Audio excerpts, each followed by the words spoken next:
High high, আমার অসহায় পরিবার বা আমার গরিব দুস্থ বাচ্চাদের যে পরিবার, ওখান থেকে আমি ছোটুদা। আমার আজ 7 বছরের পরিবার, দেখতেই পাচ্ছেন, এগুলো বড়গুলো 5, 6, 7, 8-এর আছে। তো এই বাচ্চাগুলোর একটা ভবিষ্যৎ যাতে করে দিতে পারি, সেই জন্যই আমি লড়াই করে চলেছি। এখানে বাচ্চাদের বিদ্যালয় ছুটির পর তারা পড়তে আসে বিনা পয়সায়, যেটা 365 দিন একভাবে চলে। শুধু পড়াশোনা নয়, পড়াশোনার সাথে সাথে শিক্ষা সামগ্রী ফ্রিতে দেওয়া হয় সারা বছর, পোশাক আশাক বছরে 3 বার দেওয়া হয় ফ্রিতে, এবং তাদেরকে খাবার রোজ টিফিন, এছাড়া রবিবার এবার মাংস ভাত বা মাঝে মধ্যে ভালো পুষ্টিকর খাদ্য খাওয়ানো হয়। এছাড়া চিকিৎসা টিকিৎসা সমস্ত রকম, অর্থাৎ একটা বাড়ির বাচ্চার মতো তাদেরকে মানুষ করা হচ্ছে। সুতরাং যদি আপনারা চান এই বাচ্চাগুলোর ভালো করতে বা উপকার করতে, একটু পাশে দাঁড়ান।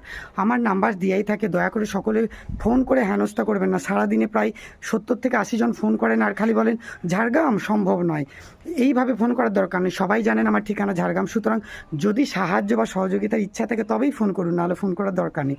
কারণ এই বাচ্চাগুলো একটা আশাই থাকে যে যখন ফোন করছে কোনো না কোনো আমাদের সাহায্য আসছে। বা আপনারা যদি 1 টাকা করেও হেল্প করেন, বাচ্চাগুলো অন্তপক্ষে একটা বাচ্চার একটা চকলেটেরও দাম ওঠে, একটা পেন্সিলেরও দাম ওঠে। তাই দয়া করে সবাই পাশে থাকবেন, সহযোগিতা করবেন। বাচ্চাগুলোর জন্য আমার এইটাই আবেদন, সবাই পাশে থাকুন। কারণ আমার একটা ছোট বিউটি পার্লার উপার্জন থেকে আমি একদম মানে ভেঙেই পড়েছি। সুতরাং কিছু ভালো মানুষ এখন পাশে দাঁড়াচ্ছেন, তাদের ভালোবাসায় হয়তো সাহস পাচ্ছি, কিন্তু হচ্ছে না। আপনারা দয়া করে সকলে এগিয়ে আসুন এবং পাশে দাঁড়ান।